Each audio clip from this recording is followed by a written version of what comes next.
Welcome to the Speaker Meeting, a space where we break the silence one story at a time. Every episode, you'll hear from someone who's been there, through the struggle of addiction, the turning point into recovery, and the journey after. Because no matter where you are, you're not alone. Recovery is possible, and hope is real. My hope is that by sharing these stories, you'll believe it to be true. My name is Chibi. My sobriety date is April 5th, 2024, and this is the Speaker Meeting.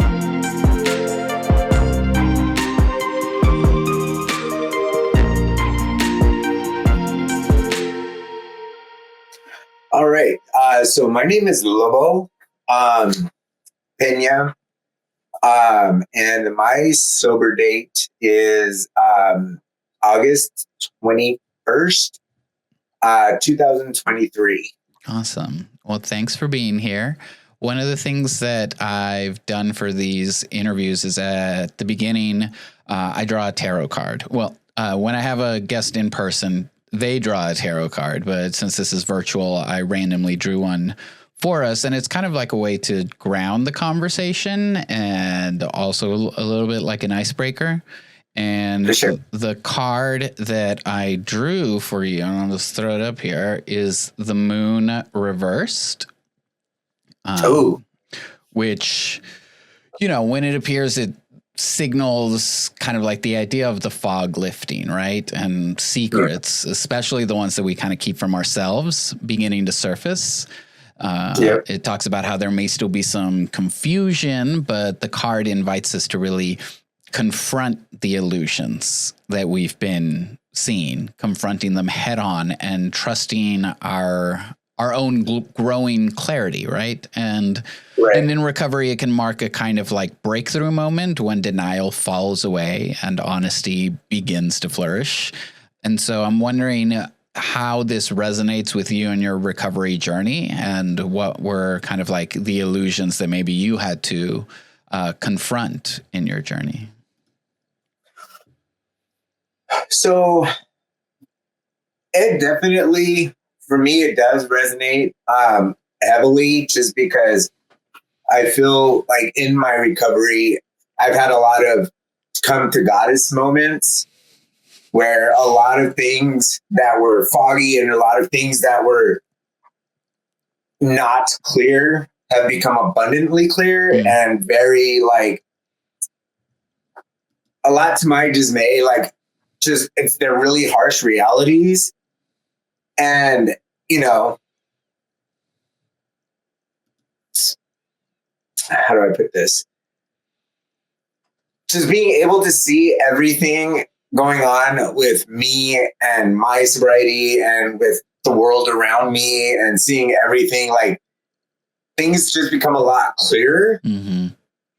And clear doesn't always mean it's a good thing for me. Like clear usually for me is very intense, and it's very, especially in this state and the area that I lived in, there's a lot of drug use that surround, like people are getting high on fentanyl at the bus stations. There's people ODing on the bus.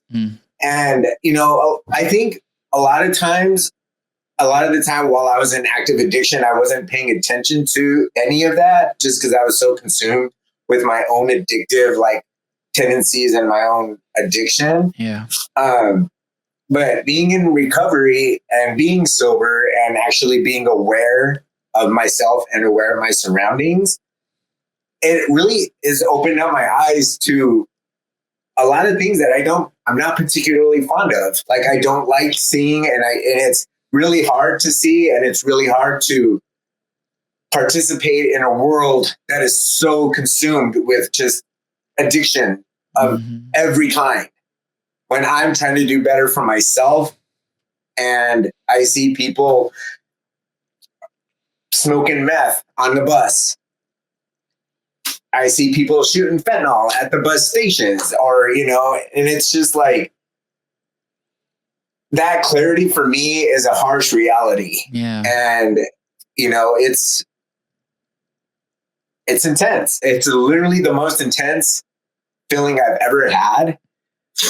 And I've been sober on and off for over 20 years. And my DOC, my drug of choice, was meth. And I started, in my early 20s, like right after I got out of the Marine Corps.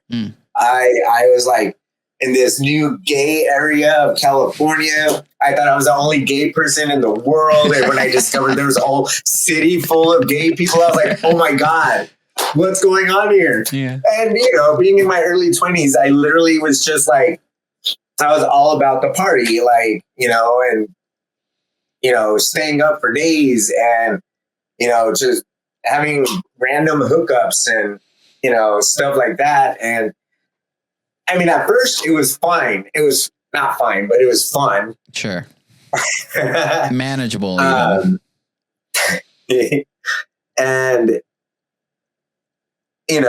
then things just got to a point where it was like, okay, now I have to like hunker down and get my life together and figure out what I want to do with my life. Because life after the Marine Corps, it's kind of like you have so many options, but also too, like when you're gay and you just discover like a whole new world, you want to explore that, and it wasn't a time for me to take things seriously. Sure. And, but then I was like, okay, well, now what do I want to do? And I was a cook in the Marine Corps. So when I got out, I was like, I don't want to work in restaurants. I don't want to like do this. I don't want to, I just want to go out to the club and be adored and stuff like that. And,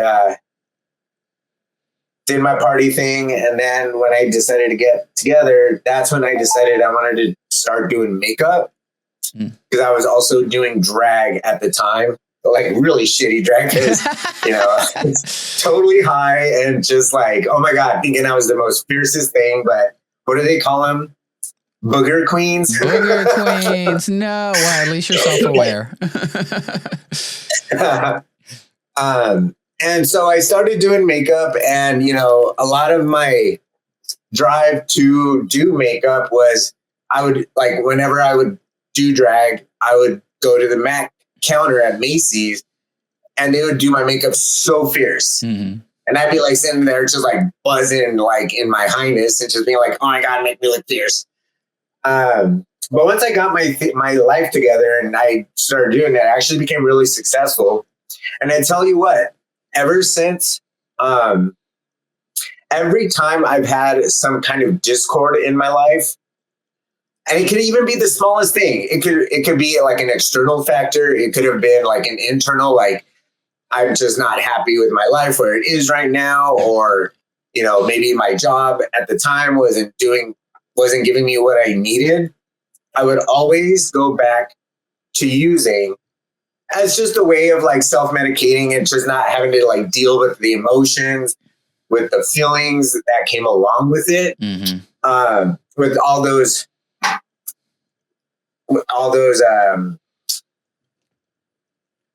life situations. And, it went from being just like a party and a good time to just being more isolatory or isolated. I don't know what the correct word for that is, but I was more isolated, and I just wanted to use on my own, and I didn't want to be around anybody. And I just, and then things would go really well for me again. And I'd be like on top of the world, and then something bad would happen. And then I was just like, it was just been like up and down. It was like a roller coaster, like really, really high highs and really low lows, And the journey for me in addiction, like I said, it started off party, fun, then being very isolated, and then actually just getting high because I felt like it was what I needed. And this last round of addiction for me, that was actually the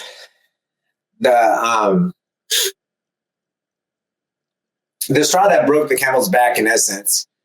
I have met a partner who is actually still in active addiction right now. But I was like super excited because I was like, I was feeling lonely and I was working at a job that I didn't really like. And I was so unhappy. And, you know, when I discovered this other person who like did the same thing that I did, I was like, oh my God, like he's cute, like, and he parties, like, you know, we can party together and I won't have to worry about like meeting up with like random weirdos, like, you know, just to do things that I probably don't even really want to do, but I'm just high and I want to just like, you know, just occupy my time. And, you know, that was the ideal for me, like just to have like that solid partnership and that solid companionship where I wouldn't have to put myself in harm's way because I gave myself a false sense of security. And this time was the worst time I've ever had in addiction. I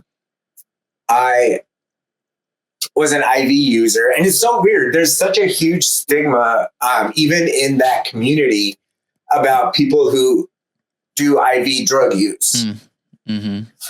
A lot of people think that it's disgusting. I mean, drug use in general, for me, it's got a bad taste in my mouth, and I'm not, you know, addiction is addiction, but drugs are a whole other thing. I mean, well, drugs for a lot of people, it's the lowest of the low, right? Like, and that's usually like the bar that they arbitrarily set of like, well, I know I'm doing drugs, but at least I'm not shooting up, so it should be, you know, it should be fine, right? Right. And then and like with all the judgment and stigma again, that comes from people who are like, oh, I only smoke, I don't shoot. That's disgusting. Like, you know, there was a lot of shame that I experienced. And a lot of it came from my partner. And a lot of it came from his friends that he brought me around. It was very isolating to be with him. But then he would bring me around people who, it just blew my mind. I've never experienced in all the years of my addiction, have I ever experienced the level of just nastiness and the level of like disloyalty, like people like stealing, like you invite people into your home, they would steal from you. They would literally take your whole life just because they thought they were entitled to it. Then, you know, having this partner in the beginning was very toxic and very volatile. And so I would be like using and he would be using, and he was just out doing things with other people. He would bring people into our house. And I've actually had a couple of the people that he brought into the house actually try to kill me. Wow. And like I had one woman that we had rescued from being kicked out of her other place. She gave me a shot and I said, are you sure? She goes, I made this last night.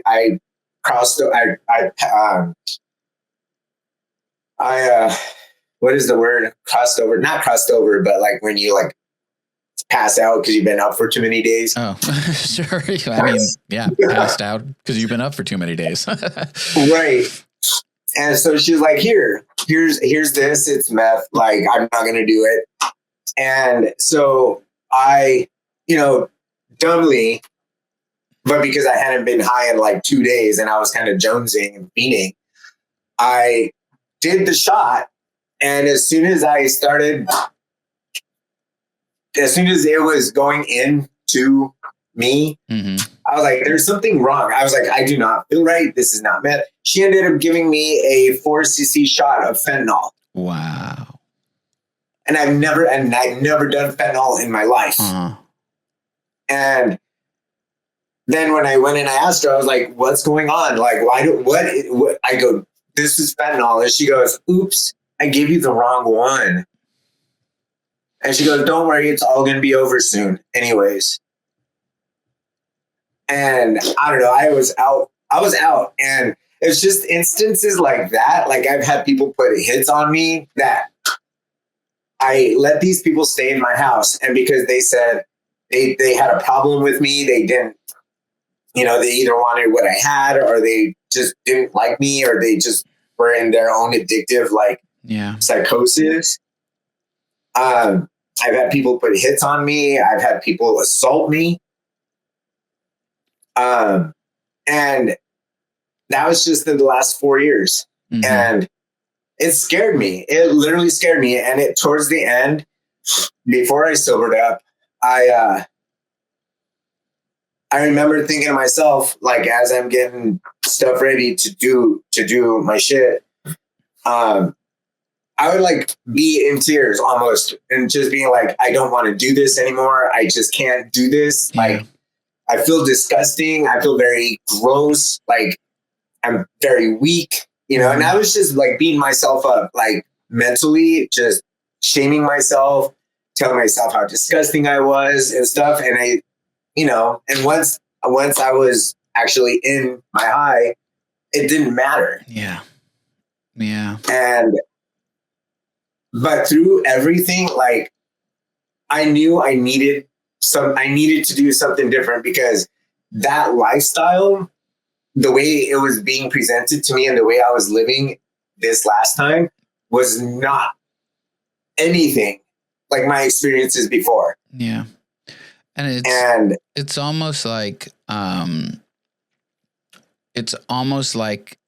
the illusion of drug use, because oftentimes I feel like we glamorize drug use, right, and glorify it in some way, and it's like, I feel so good, I'm on top of the world, and look at me, like living this life, and we don't see it for what it really is. And it's almost like this last time, finally, all of that glitz and glam, all of that facade almost of, the life had fallen, and you're really seeing kind of like the darkest corners of what life in active addiction can be. Mm-hmm. And not only that, just to add on to that, like, it actually, even though I was high, it was really eye-opening for me to see just how nasty people can be. Mm-hmm. And, just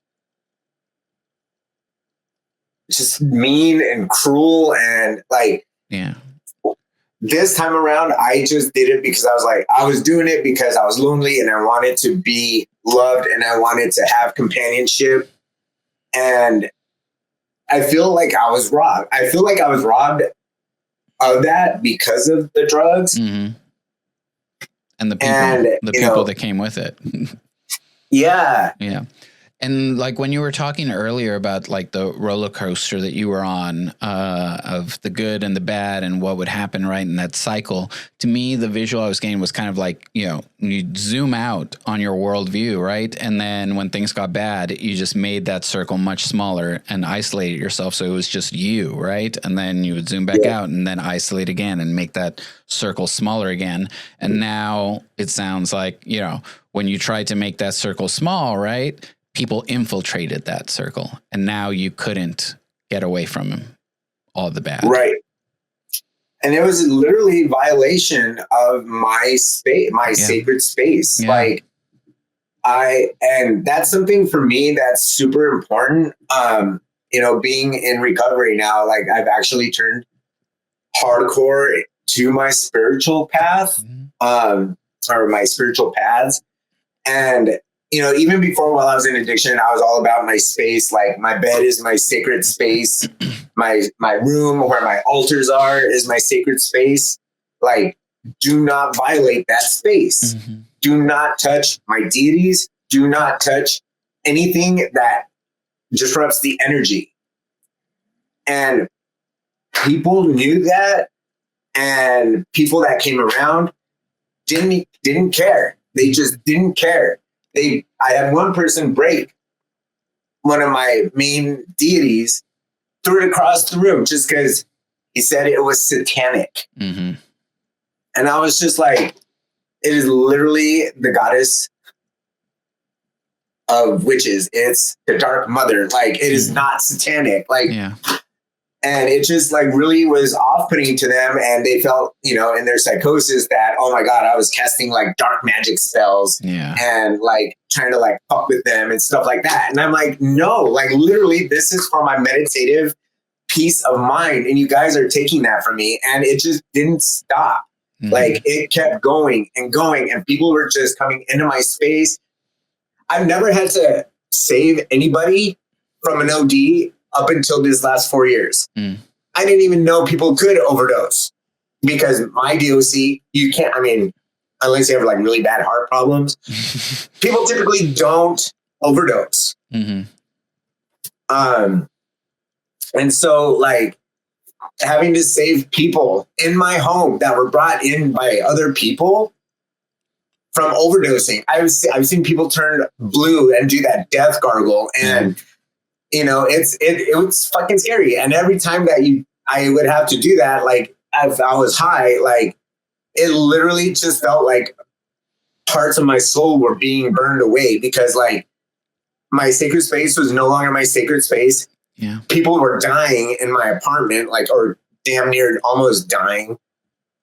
And it just, it became too much. It literally just got so bad that you had to make a change. So then when you decided like, I can't keep living like this anymore, like something has to change. What were the steps you took? What did that kind of like those first steps into recovery look like?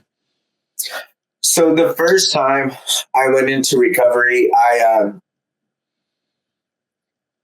I talked to my medical case manager because I am HIV positive, and I had a medical case manager at an organization here in Minnesota. And he was always telling me like, Lobo, you need to, he goes, I know you don't want to think about going to rehab. I know there's like, you don't want to go and this, that. He goes, but honestly, even just to get away from the drama around you and the people that are in your life right now, he goes, it could save your life. And I was like, nah, I'm strong. I can do it. And for like a year and a half, I just blew him off because I was like, I don't want to go. But the first time I went in, my partner at the time, he actually told me if I don't go into treatment, now mind you, he was in active addiction too. But if I didn't go into treatment, that he was going to leave me and I was never going to see him again because I was a hot mess and I should be ashamed because the way I was living was not morally correct and all this. And so I went into rehab for the first time because of him. Because I was like, well, I don't want to lose you. And then as soon as I got out of that, I must have lasted probably about 3 weeks. And then I relapsed again. And then I had relapsed for like 4 months. And in that 4 months, like I got evicted. We got evicted. We lost a whole bunch of our property.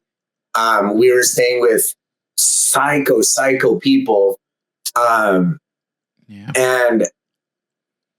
it just got to a point after being stabbed by this one female and sexually assaulted by her on my birthday where I was like, I can't do this. I literally can't. And I just up and I left. I didn't tell my partner where I was going.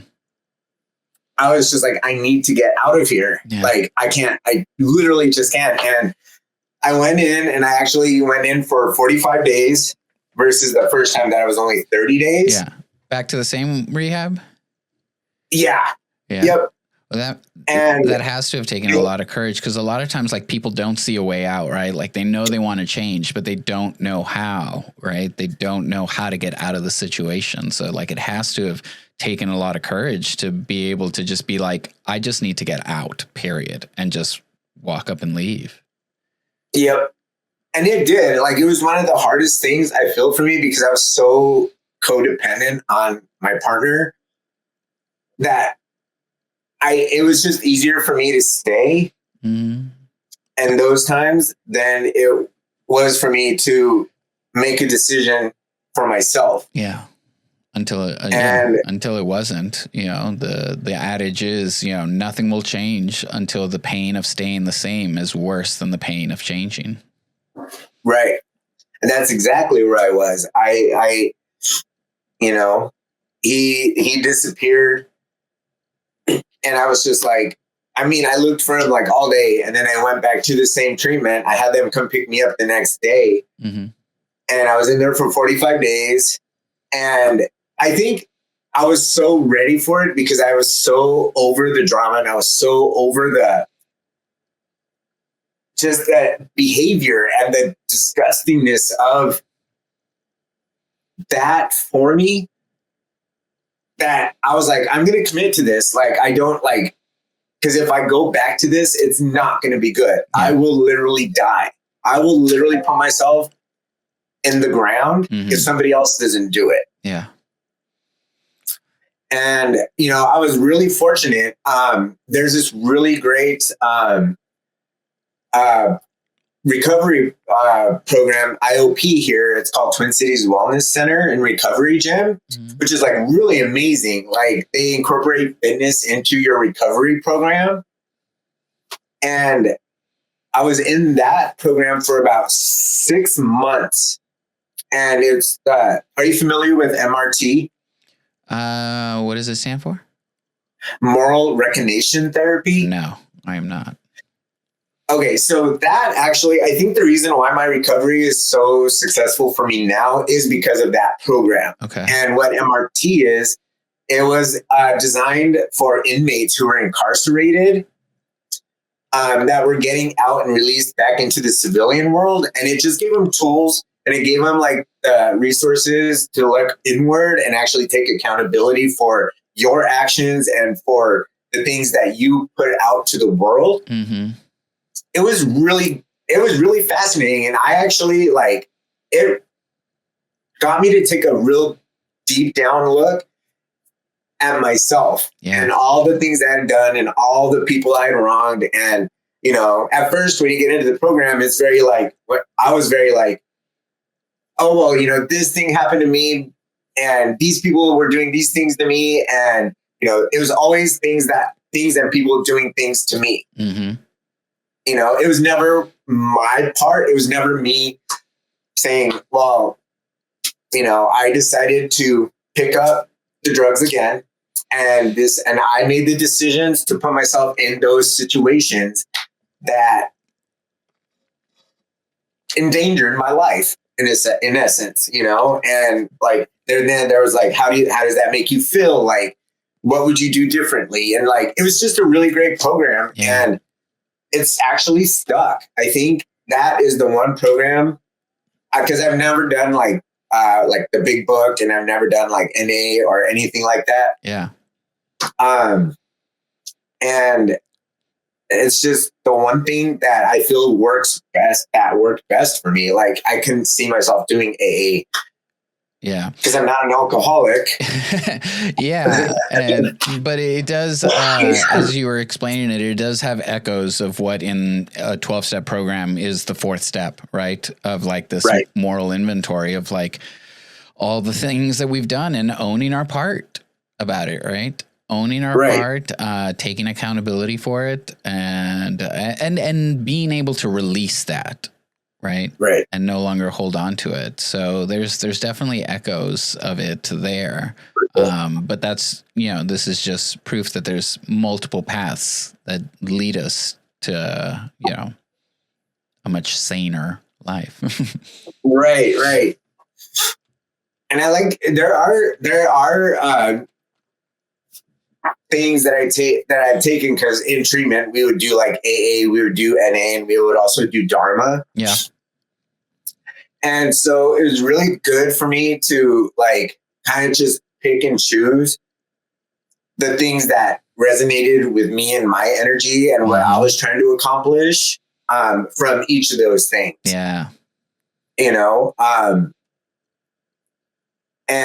having a healthy support system in IOP was also really great, because it gave me a sense of belonging, and I didn't feel lonely anymore. And, I felt safe. I didn't feel like I was constantly on edge and just worrying about where I was going to get my next bag, and also who was going to try and assault me or try and hurt me or try to come into my relationship, you know? And that being said, you know, I still do a lot of like, I'm focused primarily mostly on my spirituality, but I also like reflect back on like my dharma and stuff like that. Cause like I said, the AA and the NA traditions typically don't resonate with me the way dharma does, or my path. But that being, you know, hold on, let me gather my thoughts. Being sober is great. Yeah. It's literally like I've accomplished a lot, and you know, I've actually like gotten promoted at work because I do really well at work now, or I do really well at work. And it's just when people say life becomes better when you're sober,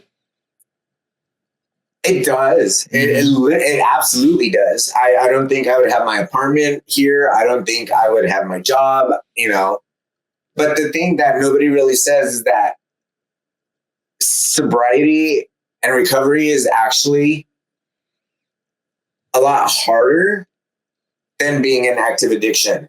Like nobody ever said to me, like they said, oh, your life will change. It'll be so much better and it'll be so much easier. Like my case manager, case in point, was like, it's going to get better for you. It's going to get easier. You're going to be able to do that. You'll be able to do life and not have to, you know, worry that like you're going to just fall back into addiction.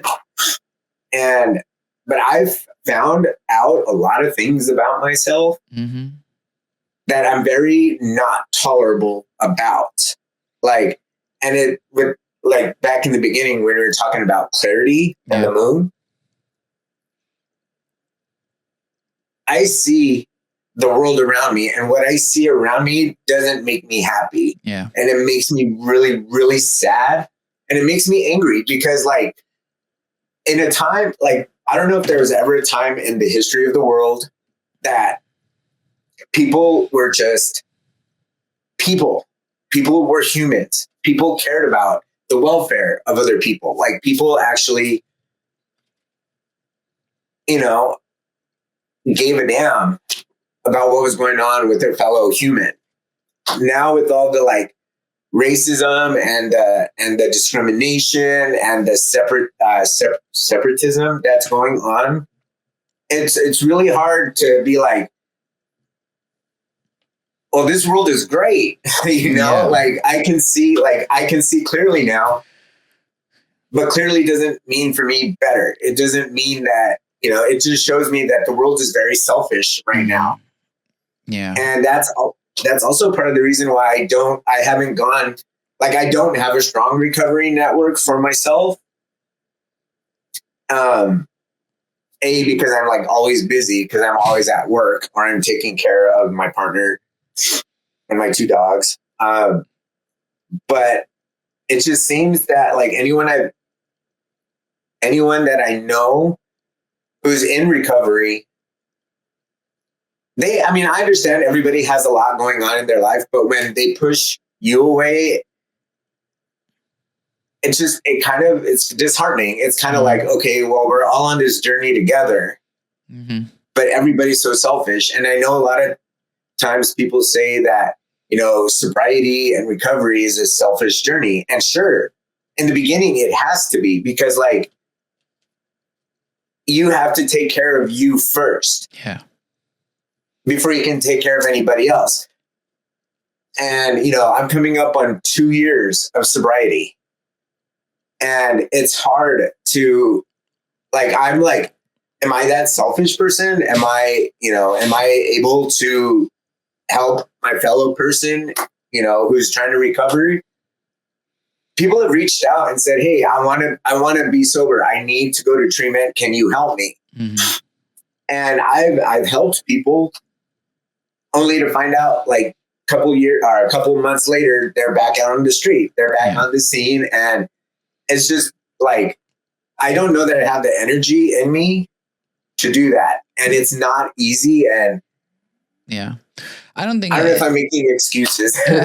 well, I don't think anywhere it ever said it was easy, you know, like recovery programs, they don't promise happiness, and they don't promise ease. But what they do offer is kind of like manageability, right? And it's that Right. clarity of being able to see things for what they are, and then being capable of like processing that, right?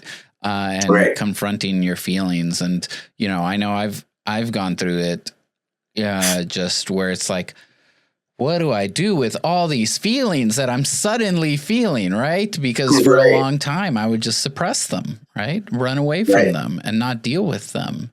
And yeah, it's hard. It's hard. It's work to be able to do that.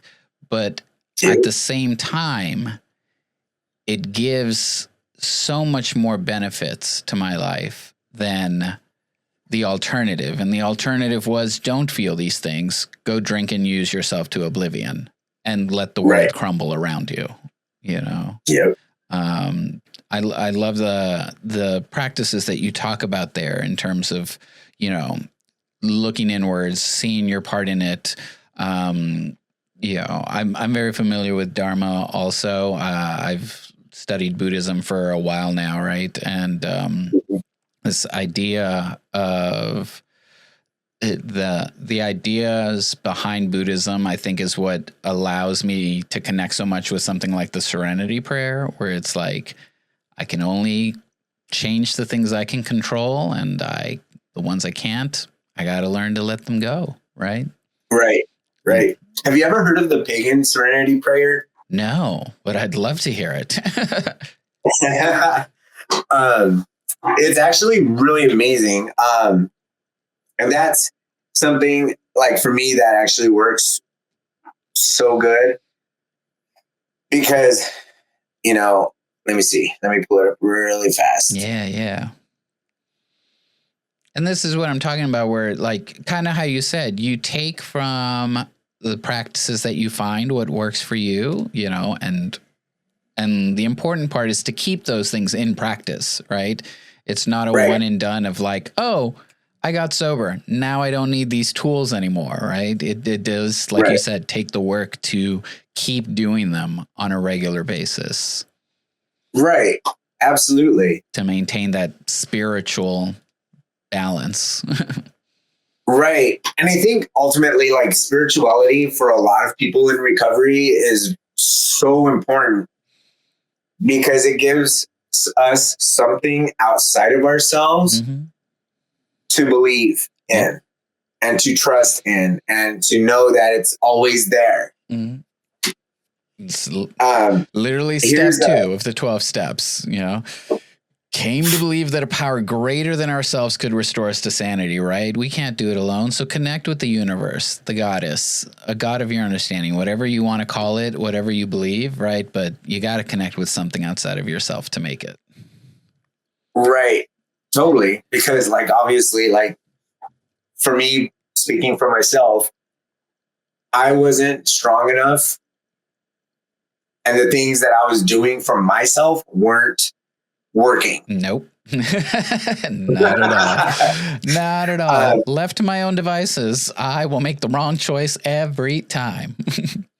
Right. Until I know better, or I can make, like, a better decision or a better choice, you know? You said you found the here's prayer? Here's the prayer. It's actually really amazing. I can actually just send that to you.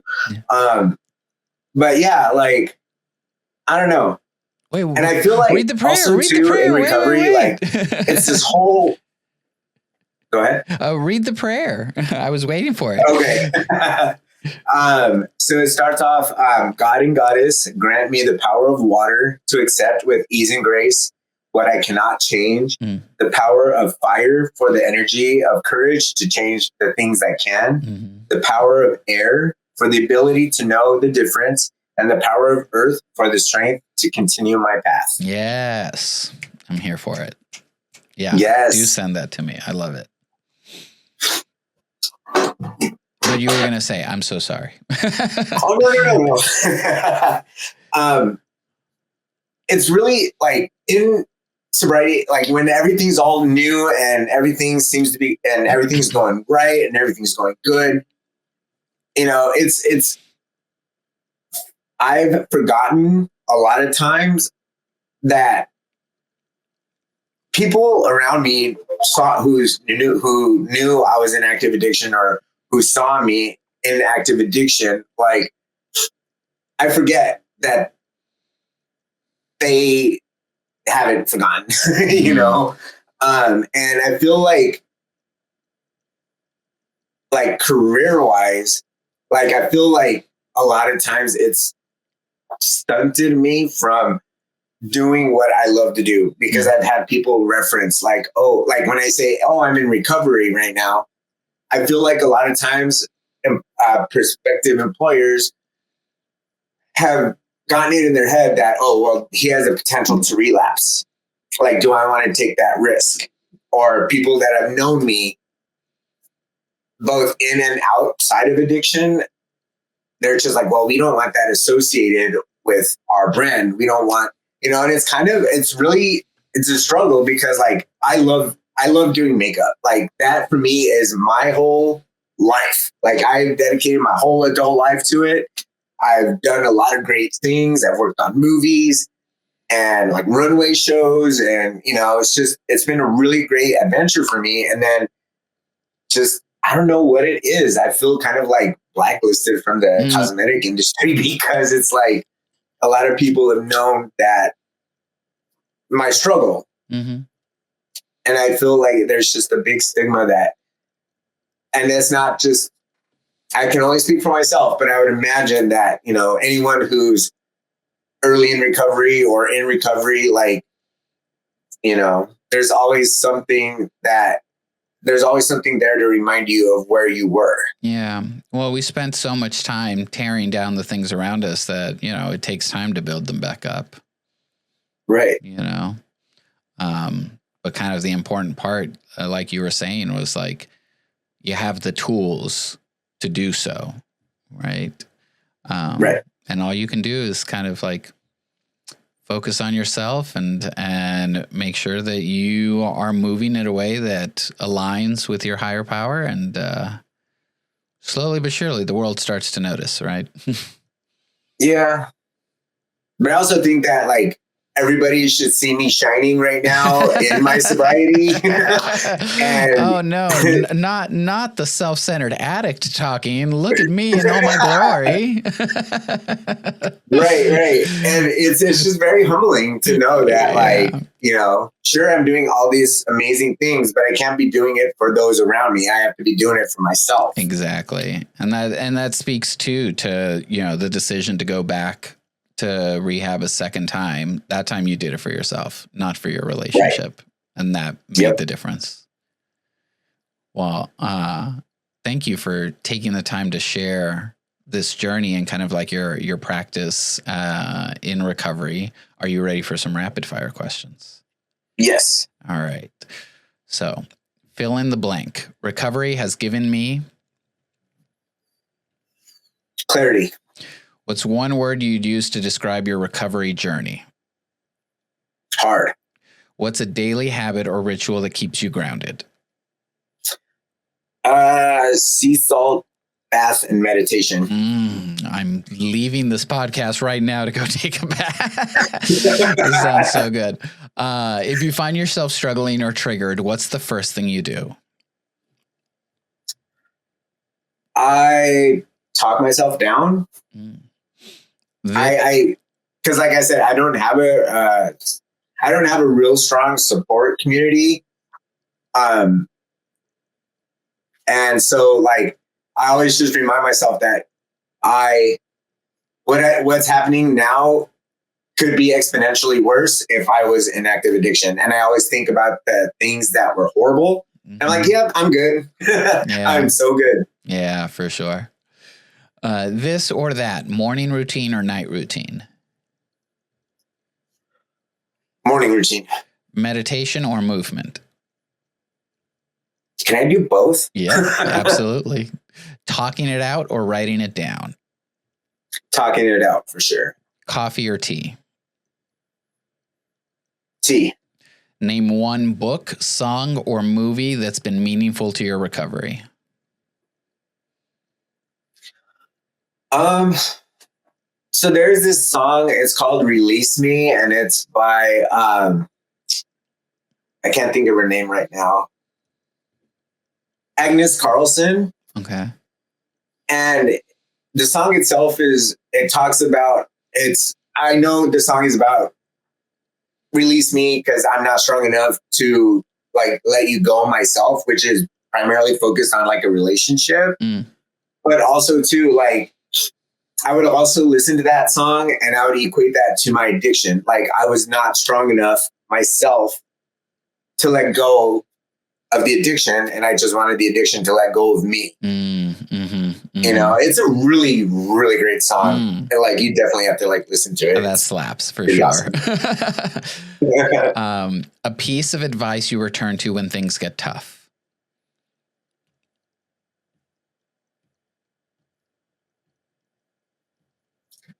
You know, I don't think I've ever had any advice about that. Okay.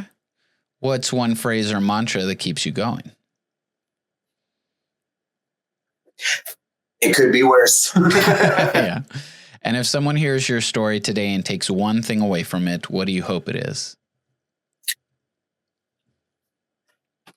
Don't give up.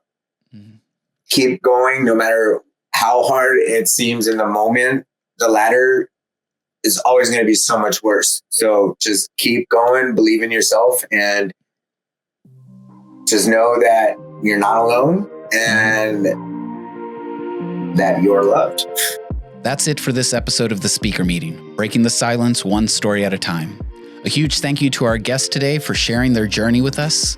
Recovery isn't easy, but conversations like this remind us that we're not alone and that change is possible. If you're struggling, know that there is help and there is hope. You don't have to do this alone.